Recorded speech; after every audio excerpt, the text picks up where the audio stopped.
Esta es una delicia en los sábados recordando al gran Julio E. Sánchez Vanegas. En medio de las noticias y en medio del resumen, usted sabe esa voz que Dios nos ha permitido que identifique al sistema informativo auténtica. Hablamos de don Fernando Calderón España. Maestro Fernando, muy buenos días. Bienvenido a su casa, el sistema informativo auténtica. Muy buenos días, Carlos, y muy buenos días a todos los oyentes del sistema informativo auténtica. ¿Cómo les ha ido? Bien, señor, bien. Estas voces lo dejan a uno. ¿Ah? ¿Qué hace uno ahí, profesor José Luisa? Fabio Becerra No, Ruiz hombre. primero y ahora Fernando Calderón España. Ya pasó por aquí, como dice el dicho, como dice el refrán, Fabio Becerra Ruiz, mi gran amigo, me alegra mucho. Sí, señor, hace unos minutos. Bueno, maestro Fernando Calderón España, entre letras, recordar la historia de la radio en Colombia. Producciones GES nombraba hace un momento. Concéntrese para que no se le olvide. Hoy desde Bruselas, mañana desde cualquier lugar del mundo. Gran institución Julio E. Sánchez Vanegas. ¿Qué podemos decir en esta mañana cuando Colombia, pues, digamos, pierde una de las grandes figuras de la radio y la televisión colombiana, Fernando? Pues, Carlos, la noticia obviamente que me entristeció mucho, me apesadumbró demasiado y por eso pues me dediqué a escribirle unas palabras al amigo, a pesar de la diferencia de edad. Él murió de 92 años y yo tengo 67, pues estamos hablando más o menos de 30 años de diferencia.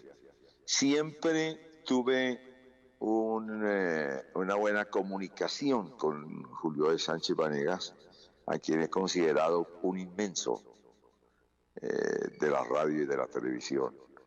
Un hombre que fue locutor, fue productor, control, me contaba él. Luego empresario, hizo una carrera como empresario y como hacedor de radio y televisión muy grande. Acuérdese que él fue propietario de emisoras El Dorado.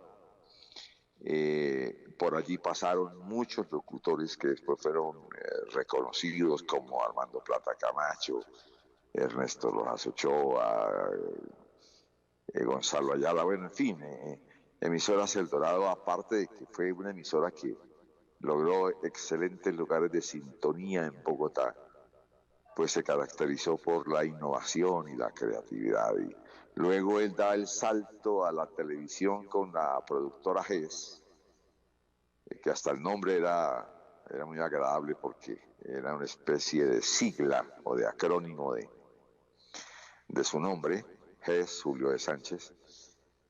Logró pues también traer a la televisión colombiana una serie de programas que pues en ese momento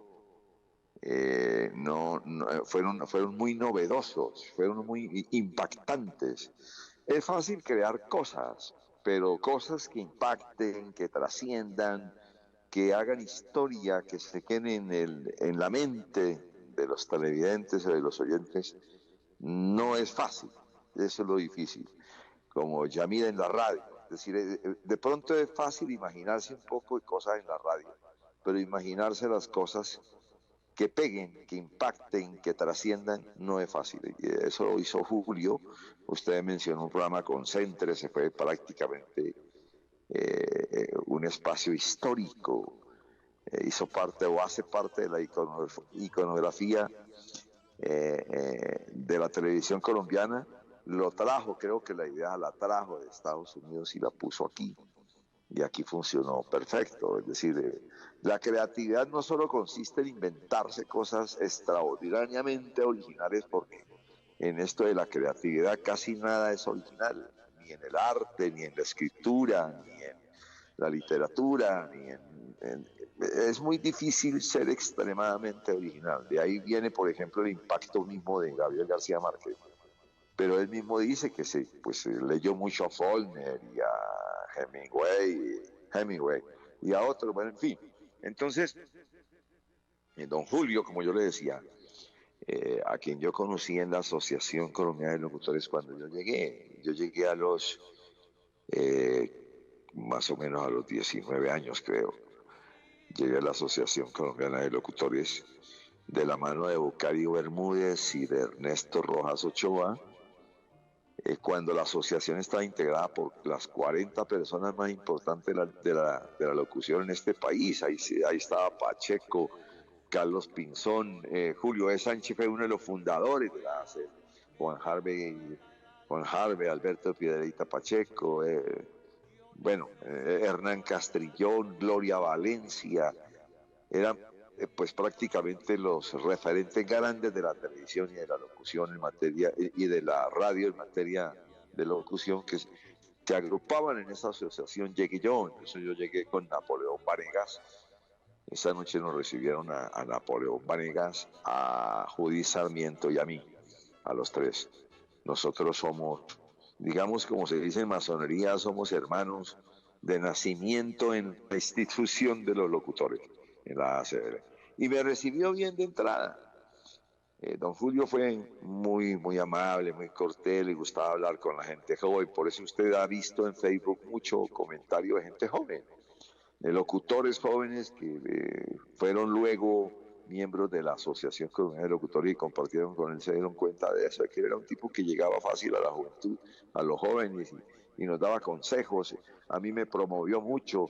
Por él estuve en el Mundial del 94, en algo que nunca había hecho yo en mi vida, que fue comentar fútbol. Yo había sido locutor comercial en el Combo Deportivo de Caracol y en Todelar, pero nunca había ni siquiera narrado fútbol y mucho menos comentado fútbol. Entonces a él se le ocurrió una vez en la barra de la 22 y me dijo, este año no va a ir William Vinasco al Mundial con la OTI, lo voy a promover a usted para que sea el comentarista del Mundial, ni siquiera como narrador, que obviamente es un oficio que yo no he practicado con dedicación y nunca practiqué con dedicación, lo hice alguna vez esporádicamente. Entonces se le ocurrió, en la reunión de la OTI por la tarde, me propuso a las 3:30, 4, algo así, o 5 de la tarde, me estaba llamando Marta Herrera, prácticamente para decirme, nos vamos para Estados Unidos. Entonces, esa confianza, afortunadamente, a mí me fue bien, según los comentarios de los mismos compañeros de la época, como Alberto Piedrahita Pacheco, que después me dijo, ¿usted por qué no siguió comentando fútbol? Y entonces yo le expliqué por qué. Yo tenía otros objetivos en la locución, ¿no? Me gustaba, la orientación mía era hacia caracterizarme como un locutor de noticias. Eso es lo que más me llamaba la atención. A mí lo del fútbol nunca me gustó mucho. Yo lo hice y lo hice bien, y porque había que hacerlo responsablemente. Y había pues una disposición para eso también. De todas maneras era locutor, y como locutor pues yo, o cualquier locutor, tiene que saberse emplear en cualquier género. Y entonces, sí, eso fue un recuerdo grande. Y luego yo compré un restaurante o creé o me hice socio de una niña en un restaurante italiano que quedaba cerca de GES y de CMI, de Radionet, y él iba todas las tardes cuando supo que eso era mío y que podía ir allá a hablar carreta conmigo. Incluso arrancaba cuando entraba desde la puerta, decía, ¿dónde está el dueño de este cabaret? Así al estilo de sí, al estilo de Producciones GES. No, un grande, Carlitos, inmenso en la radio, un hombre al que se le ocurrieron muchas cosas. Luego educó a sus hijos muy bien educados en el tema de los medios de comunicación. Julito fue a estudiar producción de televisión fuera del país, creo que estuvo por Italia, por Estados Unidos. Jaime, Gerardo, Alberto, en fin, construyó también un legado muy importante en la radio que hoy lo sigue Julio Sánchez Cristo, Julito, con mucho éxito, por cierto, y los demás hijos. Entonces, pues claro que uno se entristece por haber, pues con todos esos recuerdos de una persona que acaba de fallecer. Es Fernando Calderón España, gran voz, gran locutor también, que tiene muchos, pero muchos recuerdos y anécdotas de uno de los grandes, don Julio E. Sánchez Vanegas. Y decimos don con esas letras mayúsculas, ¿no, maestro Fernando? Porque creo que es de las grandes construcciones de medios en Colombia, está enmarcado él, si no yo digo de los primeros. Pero ¿cree usted y siente, Fernando, que las nuevas generaciones recuerdan, retienen, saben, conocen quién fue Julio E. Sánchez Vanega? Porque usted me dice, hay gente joven de la locución y de los medios que conoce, pero las nuevas generaciones, ¿cree usted y siente que conocen, saben o se interesan por ese nombre de Julio E. Sánchez Vanegas? A ver, cuando una persona pertenece a una nueva generación y se interesa apasionadamente por un oficio o una profesión, por el derecho, por la medicina, por los medios de comunicación, en fin, por cualquiera, pues siempre siente también el interés por su historia. Entonces, pues uno por eso cuando estudia derecho estudia un poco de la historia del derecho, entonces se va a la época romana y uno sabe de Cicerón y de, bueno, de un poco de personajes del derecho, a la historia de los griegos y a los fundamentos del derecho, entonces se va para Aristóteles, para Sócrates, para Platón, y ahí tiene 1000 personajes más para buscar. Entonces, en fin, uno hace eso. Entonces, ahora, sí debería incentivarse. Yo creo que mucho joven, pues, que se ha adentrado en la historia de la televisión, ahí va a haber una fotografía de Julio Sánchez Vanegas, indiscutiblemente. Y por consiguiente la historia de él y lo que hizo, y pues va a haber mucha información. Pues yo creo que los nuevos que se interesan apasionadamente por los medios de comunicación, buscan la historia, ¿no? Uno dice, bueno, voy a ver de dónde viene esto. Por eso en las facultades de comunicación social debería haber una materia que se llame historia de los medios en Colombia, no historia de la comunicación, o historia de los medios en el mundo, no, nos interesa Colombia, entonces, historia de los medios, en la misma historia de la radio va a aparecer Julio de Sánchez, en la historia de la televisión aparece Julio de Sánchez, ya, pero debería así como formalizarse. Muchos profesores lo hacen, yo cuando fui docente lo hice también, y uno dedicaba de las 3 horas de clase por lo menos 30 minutos a hablar de la historia y de los personajes que hicieron esa historia, porque la historia no se da sola. La historia la promueven los hombres, las mujeres del planeta. Entonces, pues sería bueno que a los docentes se les motivara con esa inquietud de que llevaran a sus clases esas ideas históricas o esa información histórica sobre los medios de comunicación, ¿no? Yo pienso que hay mucha gente que sí, joven.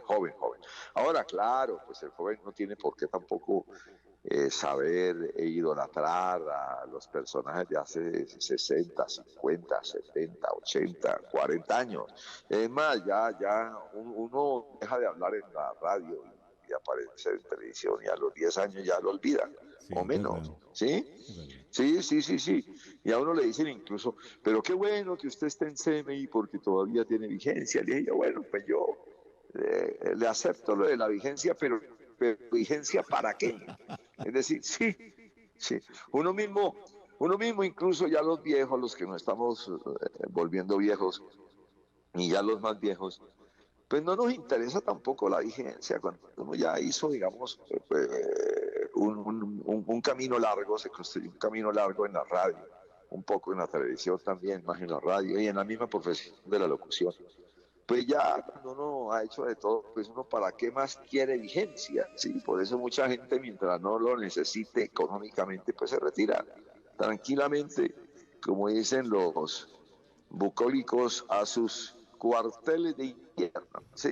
En este caso serían los cuarteles de verano, porque calor que está haciendo es muy tenaz. Tremendo. Fernando Calderón, España. Hay unas letras y le decía al maestro Fabio Becerra Ruiz que él tiene muy, las trae siempre a las redes sociales y es, por ejemplo, recuerdo tanto el Juan Harvey que yo conocí. Usted nos destaca allí ese Sí. acercamiento con Julio de Sánchez Vanegas. Si se tuviera que quedar con uno de esos gratos recuerdos, ¿con cuál se quedaría para guardarlo siempre en su memoria, Fernando? Pero a ver, con un recuerdo de personas o un recuerdo Sí, de de esos hechos. momentos que se viven a nivel profesional, destacado en el legado que nos deja para las Sí, comunicaciones, o de esas anécdotas que quedan por ahí guardadas, ¿con qué se sí, queda Fernando pues yo Calderón? tengo, sí, el gran recuerdo que yo tengo de Julio Sánchez, pues es ese que le narré, el que tiene que ver con mi destino en el Mundial del 94 y yo fui y desarrollé un papel muy bueno, me fue muy bien, bueno, en fin. Entonces, de resto fueron siempre encuentros a nivel de la Asociación Colombiana de Locutores y de la vida social que era intensa, que se desarrollaba en torno de todos los objetivos gremiales de la Asociación Colombiana de Locutores. Ahí había gente muy interesada por la hermandad, por la fraternidad, y uno de ellos era Julito, o Julio, o don Julio. Era a él le gustaba fomentar la fraternidad, el gregarismo, el altruismo entre los locutores. Por eso en un momento determinado se llegó a la conclusión que la Asociación Colombiana de Locutores no podía seguir siendo una rosca de 45 personas y en eso cuando yo llegué comencé una campaña para convencer a la gente de que la asociación había que ampliarla.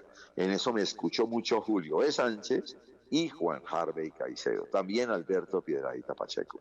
Ellos estuvieron de acuerdo, claro, hay que traer a todos los locutores de todo el país y ojalá que la Asociación Colombiana de Locutores tenga 1.000, 2.000, 3.000 asociados o afiliados y pudieran incluso en un momento determinado convertirse en un grupo de presión, como los grupos políticos, sí, en un grupo de presión. Y eso era, pues, ideas que yo llevé, que me acolitaron ellos, porque también estaban pensando eso, pero no lo habían puesto sobre el tapete, o mejor, sobre la mesa, porque el tapete está en el suelo. No, sobre la mesa. Entonces, pues en eso me acompañó mucho en todas las reuniones. Yo fui de la junta directiva después de un tiempo, Juan Harvey y él me promovieron como miembro de la junta directiva de la asociación. Yo fui vocal siempre. En alguna ocasión quise ser vicepresidente, pero no me alcanzaron los votos, me faltaron 2. Pues no pude ser vicepresidente de Pacheco, porque en esa ocasión se eligió a Pacheco como presidente. Pacheco también era otra persona excelente amigo. Éramos muy fraternos, muy buenos compañeros. Íbamos a la finca de los locutores famosos y pudientes, ¿no? Como ellos mismos. Íbamos al Peñón, a la casa de Juan Harvey, íbamos a la casa de Héctor Ulloa, a La Vega, Cundinamarca, íbamos a la finca de Hernán Castillo Restrepo aquí en Tenjo, íbamos a, bueno, en fin, o sea, había una vida social espectacular, espectacular, y con representantes femeninas también como Virginia Vallejo, Magda Egas, doña Gloria Valencia Castaño, la hija de Gloria Valencia, posteriormente con el tiempo Lina Botero, Daisy Lemus, bueno, muchas que fueron después actrices, en fin, Esperanza Serrano, que ya falleció. Eh, Hacíamos una vida solidaria, amistosa, fraternal, excelente. Eso era realmente, parecía una logia, ¿sí? Y afortunadamente la ACL logró extenderse y muchos quisieron llegar a la asociación, se les dio su lugar y la asociación llegó a tener en un momento determinado como 150 socios en la época, ¿no? En la época. Entonces, y eso la fortaleció. Ahora sigue Armando Plata Camacho también tomando las banderas de la asociación, de esa fraternidad, porque ante todo hay que fomentar la solidaridad gremial y la fraternidad, la hermandad, todos somos iguales, y ahí nos tratamos iguales. yo era el más joven y era el Benjamín de la asociación y pues económicamente apenas estaba comenzando también. Yo no tenía, en ese momento creo que no tenía ni carro, ¿sí? Y sin embargo, yo hablaba de tú a tú con Julio, con Jorge Barón. Con Jorge Barón terminábamos a veces en el apartamento, él en la 127 con 15 tomando whisky, o en la casa de Juan Harvey ahí enseguida también en la 15 después de la 127 llegando al Country Club, o nos íbamos para algún bar, para la 22, ¿no? La barra de la 22, en fin. Fueron momentos muy deliciosos, todos espectaculares. Yo no tengo sino agradecimiento con el oficio, con todos los amigos. Nunca tuve un enemigo, nunca. Yo nunca he tenido enemigos, afortunadamente, o no sé si es por mi personalidad o por... eh, nunca. Entonces, pues yo no tengo sino gratitud con el oficio que me dio para comer y para vivir y para sostener una pequeña familia, porque la familia mía es mi mujer, mi hijo y yo. Y obviamente para ayudar a una gran familia que es la de mis hermanos, que son 11 más. Sí, de alguna manera se ayuda a veces hasta con una referencia, ¿no? De pronto llega un hermano de uno a una parte y dice, usted es hermano de Fernando Calderón España, entonces como que hay más feeling y las cosas como que se prestan, pero tampoco es que uno ejerza influencia como para que tomen decisiones sobre los hermanos de uno, sobre la familia de uno, no, pero todo eso sí sirvió, la verdad, todo eso sí sirvió, o ha servido. Fernando Calderón, España. Profesor José Luis, este café salió de hoy, este sábado salió maravilloso, hablando y recordando a uno de los grandes, don Julio de Sánchez Vanegas, que no podemos dejar que pase así tan rápidamente.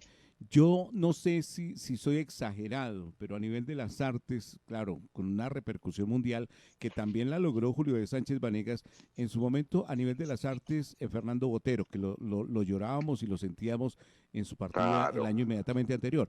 Pero es que cuando usted escuchaba esa voz, Fernando, desde Bruselas, mañana, desde cualquier lugar del mundo, creo que sí, repercutió mundialmente. sí, no, mire, él incluso fue actor en Hollywood. Usted sabe que don Julito en su época eh, de juventud, con todos esos anhelos y esa fantasía en la cabeza y todas esas ilusiones, yo no le llamo sueños porque para soñar hay que estar dormido. Con todas esas ilusiones y todo eso que uno piensa de joven, llegó a Hollywood y fue actor, él actuó en Hollywood. Aquí también hizo cine, creo que estuvo en El Río de las Tumbas, produjo algunas películas aquí y fue actor aquí también fue actor, él fue actor, locutor, hizo periodismo en emisoras del Dorado. Yo creo que emisoras del Dorado fue de las primeras emisoras que hizo radio conversada o radio hablada en las mañanas, eh, ¿no? Pues en la mañana en la radio antiguamente era en esa época, era música colombiana, y en los intermedios, entre disco y disco, de pronto alguna reseña de los titulares de prensa del momento, del tiempo, Espectador, Siglo, República. Con eso comenzamos todos los locutores que tienen más o menos la edad mía para arriba. Pero don Julio, claro, él hizo muchas cosas, y se me estaba olvidando eso. Ese detalle que estuvo en Hollywood, fue actor, promovió mucho el gremio. Yo siempre sentí en él como un sindicalista escondido. Si una vez yo le dije eso, le dije, oiga, dijo, usted es un sindicalista escondido, y me dijo, y usted es un comunista.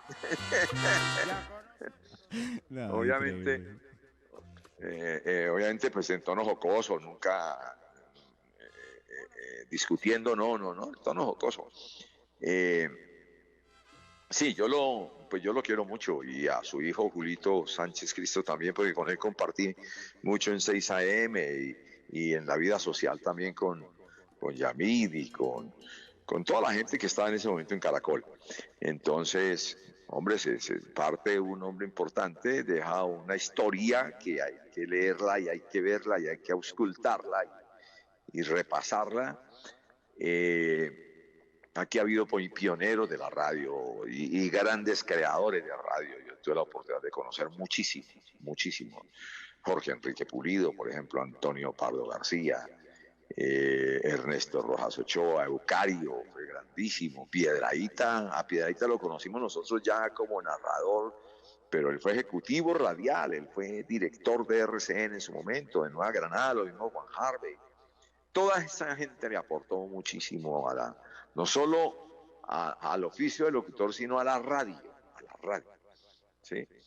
Y se inventaron muchas cosas. Jorge Antonio Vega, acuérdese de la hora Phillips, él era uno de los presentadores, y Jorge Antonio fue promotor boxístico, él trajo grandes boxeadores a este país porque él le encantaba el boxeo, él fue practicante de ese deporte, y incluso creo que fue presidente de la Federación Colombiana de Boxeo o de la Liga Distrital. Hizo las veces de ejecutivo de ese deporte también. En fin, ha habido mucha gente con la que uno se tropezó y que le apoyaron a uno, y me apoyaron todos. A mí tuve esa suerte, ¿no? Que a mí me apoyaron todos, y pues pasé muy rico en la radio. Más bien yo no, en muchas ocasiones no supe entender eso que le denominan, digamos, el éxito. Y de pronto fallé y hubiera podido incluso ocupar otras posiciones en la radio. Hice una buena presencia como ejecutivo también en Radionet. Yo fui director de Radionet, luego en Caracol fui el segundo en la época de Héctor Rincón, y tuvimos la oportunidad de promover a mucha gente. Bueno, en fin, de pronto sí son como nostalgias de no haber podido hacer otras cosas, pero se hicieron muchas, entonces pues Qué bueno. tampoco esa nostalgia me va a matar, ¿sí? Y si no, para eso tenemos tizones. ¿Qué problema? Eso todo Sí, se soluciona. ahora estoy dedicado a escribir novelas, ya estoy haciendo, y a leer. Ahora me estoy leyendo el libro de Karen Armstrong, que se llama Los orígenes de nuestras tradiciones religiosas, un libro que lo compré en el Fondo de Cultura, en el Centro de Cultura Económica, allá en el centro. Yo voy mucho allá, tiene como 400 páginas, y estoy en la época, en este momento, de los arios, año 1600 antes de Cristo, cuando pues comienzan a aparecer ciertas facetas de las tribus, que son facetas de tipo religioso. Entonces, sí me dedico pues a leer, a escribir. Ahí estaba escribiendo algo sobre el ejercicio, que pues ahora todo el mundo quiere hacer ejercicio, y yo llegué a los 67 años, o llegaré el 12 de abril próximo, sin hacer ejercicio. Entonces, hay veces que me cuestiono, sí, hay veces que me pregunto, digo, bueno, entonces, ¿para qué sirve el ejercicio? No, yo soy muy amigo del ejercicio, digamos, ese que exige el ser humano. Caminar, por ejemplo. Entonces yo camino muchísimo. Yo por eso hoy en día ando en tenis, me voy para Unicentro aquí. Yo tengo Unicentro aquí a 300 metros. Y me voy y me pego mi caminata allá. Ahí casi siempre me encuentro en las mismas a Daladier Osorio. ¿Qué día me encontré a Gustavo Castro Caicedo, con quien hemos hecho una amistad muy chévere? Sí, hemos hecho una amistad muy chévere por el tema de la escritura. Leyó mi novela y me escribió, y bueno, en fin. Y no, estoy en eso. Ahora estoy aquí en Bogotá. Muy pronto voy a estar ya radicado definitivamente en Rivera, Huila, cerca de Neiva, llama, unos ¿no? 10. La tierra llama. Sí, no, me voy ya porque pues el frío aquí está, pues este clima está todo raro, ¿no? Aquí dentro del apartamento siente mucho frío, y sale y está haciendo un sol tenaz, ¿no? Entonces, sí. Fernando Calderón, Sí. España, recordando a uno de los grandes, Julio E. Sánchez Vanegas. ¿Qué anécdotas que nos ha traído también usted en esta mañana para los oyentes del Sistema Informativo Auténtica en Colombia, Sistema Informativo de las Américas para el mundo con AIR Internacional?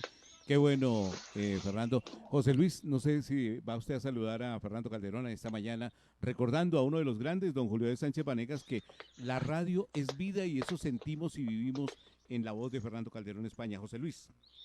Sí, no, pues es un placer, y vea, usted queda uno escuchando, y hay muchísimo que aprenderle a Fernando Calderón España con los muy buenos días. Gracias por estar acompañándonos. Usted es parte esencial de este grupo.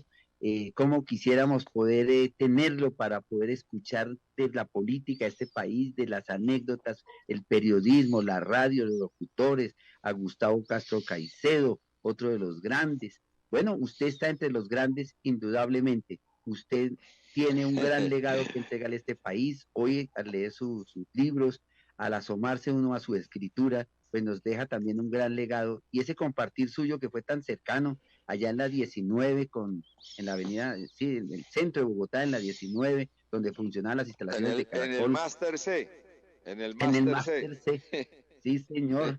Hay esos grandes desayunos ahí en la plaza por las mañanas con Yamil, con el propio Antonio Sí, Pardo, sí, con sí. Castellanos. Alcanzó, pues nada menos y nada más que Javier Ayala. Usted acompañaba esas frijoladas, esos almuerzos, esos caldos, quedaba uno sorprendido Sí, de verlos a ustedes allí en esa charla, en ese resumen de noticias que continuaba después de 6 a.m., 9 a.m., que ustedes fueron con Yamil, por supuesto, los fundadores de toda esa historia y de todo ese sector que tiene sí. tantos recuerdos y tanta historia, mi querido amigo, y por lo menos un gran seguidor suyo en sus escritos y en su forma de actuar y ver el periodismo y además el mundo. Muchas gracias, José Luis, muy amable. Sí, señor, Pues sí, me alegra mucho escucharlo y me alegra mucho que sigan en esa lucha diaria por, primero, trabajar en algo que les apasiona, porque la verdad, una de las cosas que uno tiene que hacer en la vida es trabajar en lo que a uno le gusta, ¿sí? Así no le dé muchos réditos, así no le dé mucho dinero. Lo importante es tener uno para satisfacer sus necesidades primarias y ya, listo, lo demás es el lujo y añadidura. A veces son veleidades mundanas y veleidades del gran capitalismo, bueno, en fin. Entonces me alegra mucho verlo en compañía de Carlos, que pues Carlos también es un empresario pues titán. Yo sé pues la batalla diaria que hay que librar para uno estar al aire bien con un programa y sostener todo un proyecto. Eso lo elogio yo y lo pondero de una manera, es decir, impresionante. Yo por eso me gusta apoyar esos proyectos también. Lo apoyo como oyente, entonces yo los oigo. A mí me llega siempre la información, no decía, o estoy viendo Facebook y pan, veo sí, entonces los escucho 15 minutos, 20 minutos, no más porque la verdad no oigo mucha radio, oigo mucho a CIA y oigo mucho a Troya. Incluso este año no lo he escuchado, pero el año pasado lo escuché mucho y me gustó mucho. Alternaba entre ustedes dos, un poco melodía por la mañana. Yo no oigo las grandes cadenas, no las oigo, porque pues no me gusta su nuevo relato, su nueva narrativa comunicacional que está pegada a una serie de intereses, a veces personales o a veces empresariales. Eso, eso puede estar bien, eso nadie ha dicho que eso está mal, pero pues como yo tengo el poder de decidir sobre lo que yo escucho, pues no lo oigo, ¿sí? Así es fácil, a mí no, yo no me pongo tampoco, pues sí, Qué no, sabroso. entonces yo los oigo sí, yo los oigo a ustedes mucho, hay veces oigo una emisora de la Distrital, la de la Tadeo, me gusta su música también. En materia informativa lo oigo, pues oigo CIA casi recurrentemente, ¿no? Gracias, Eh, maestro. No, sí, claro. No es porque esté la voz mía ahí, ¿no? no, eso me dijo fue Juan Carlos Calderón en su hacha me lo encontró y dijo, es que me gusta escuchar cuando escucho la voz de mi hermano allá. Maestro Ah, Fernando sí. Calderón, gracias por Bueno, darnos esos pincelazos de gratos recuerdos de un señor, porque más allá de un gran empresario, un gran comunicador, creo que era un gran ser humano. A quienes lo conocieron de cerca, eso es lo que han plasmado sí, aquí en los micrófonos del Sistema Informativo Auténtica, porque hay grandes sí. empresarios, ¿no? Grandes profesionales, pero dicen, no, pero como persona de ese tipo sí, déjelo en la distancia. Sí. Pero creo que don Y Julio, mire que él tenía, y sí, mire que don Julio no tenía una apariencia de simpático. Uno le tenía miedo si no lo conocía, ¿sí? Es decir, pues le producía a uno como cierto, no sé si era respeto, o miedo, porque hay veces que uno confunde eso, ¿no? O se confunden las dos cosas. Pero cuando ya uno lo trataba, de pronto era por su cara dura, ¿no? Pero cuando un poco lo que puede ocurrir con Yamid, ¿no? Yamid es a veces muy serio, entonces uno lo ve, uy, el señor debe ser muy bravo o de mal genio, y no, ya cuando uno comparte con ellos, ya el tema, chao, se acabó toda esa bravura. Entonces, pues es aparente bravura, pero don Julito era de anécdotas. Pues no le digo que llegaba, siempre decía, no, llegaba a la puerta, pisaba la puerta, siempre llegaba con un asistente, con un señor que creo que era el conductor, ¿no? Y él decía, ¿dónde está el dueño de este cabaret? O a veces, ¿dónde está el dueño de esta cantina? Así era el saludo de él. ¿Sí? Increíble, increíble. Y en la ACL siempre, no, cuando llegaba un poquito tarde a la reunión, que era citada a las 10 por Pacheco, por ejemplo, o por Juan Harvey, él fue presidente de la Asociación Colombiana de Locutores. Un poco tardecito, entonces para despistar que llegaba tarde, entonces llegaba diciendo, ¿en qué están conspirando o confabulando? Tenía su apunte siempre, don Julio. Sí, siempre tenía sus apuntes cuando entraba a un bar, y era de chispa, era chispotudo. Maestro Fernando Calderón. Oiga, muchas gracias. No, gracias a usted. Gracias a usted porque por la tenerme radio en la lista todavía. Y siempre estará usted. Tizones, letras, anécdotas, voces, todo lo que nos trajo Fernando Calderón España. Abrazo fuerte a la distancia, maestro. Bueno, un abrazo, saludos José Luis, saludos Carlos, a todos. Chao. En Playa Sola, así soy yo. Ay, profesor José Luis, así cerramos este capítulo, maravilloso capítulo con otro de los grandes hombres de la radio, Fernando Calderón España. No, si nosotros nos dedicáramos los sábados a hablar de radio, le cuento que no nos alcanzaría el tiempo.